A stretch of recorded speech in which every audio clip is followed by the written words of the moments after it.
എല്ലാവർക്കും നമസ്കാരം. ഇന്ന് കഴിഞ്ഞ സംസ്കൃതം സ്കോളർഷിപ്പ് 2ാം ക്ലാസ്സിൻ്റെ ചോദ്യപേപ്പർ നമുക്ക് കാണാം. ഒന്നാമത്തെ ചോദ്യം ഇതാണ്: ചിത്രങ്ങൾക്കനുസരിച്ച് ഉചിതമായ വാക്കുകൾ വരകളാൽ യോജിപ്പിക്കുക.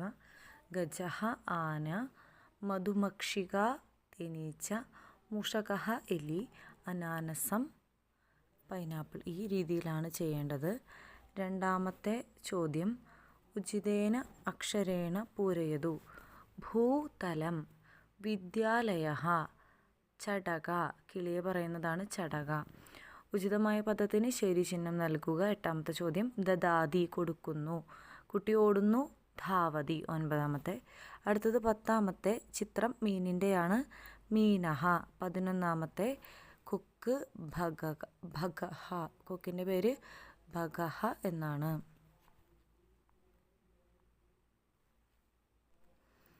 അടുത്തത് കഹ വർഷതി. മേഘഃ. മേഘത്തിന് ചിത്രത്തിൽ മാർക്ക് ചെയ്യുക. അതുപോലെ കിം ഖാദതി തിന്നുന്ന ചിത്രം, അതിന് മാർക്ക് ചെയ്യുക.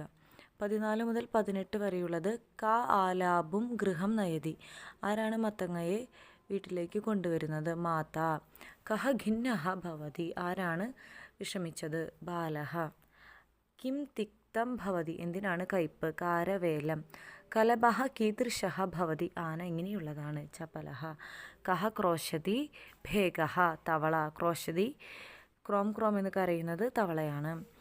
സപ്താഹെ കതി ദിനാനി സന്തി. 19ാമത്തെ ചോദ്യം സപ്ത. 20ാമത്തെ ചോദ്യം ശിശുദിനം കഥാ ഭവതി. നവംബർ 14. 21ാമത്തെ ചോദ്യം കേരളസ്യ രാജധാനി ക. രാജധാനി തിരുവനന്തപുരം. അടുത്തതായിട്ട് വരുന്നത് ചിത്രത്തിനനുസരിച്ച് സംഖ്യകൾ ബ്രാക്കറ്റിൽ നിന്നും എടുത്ത് എഴുതാനാണ് പറഞ്ഞിരിക്കുന്നത്. അതിലാദ്യം 22. എത്ര കോലുമിഠായി ഉണ്ട്? 4. അടുത്തത് ഒരു പാണ്ടയുടെ ഫേസാണ്. അത് 6 എണ്ണമാണുള്ളത്. അടുത്തത്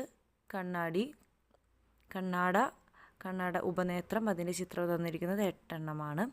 അതിനുശേഷം ജീപ്പിൻ്റെ തന്നിരിക്കുന്നത് 10 എണ്ണമാണ്.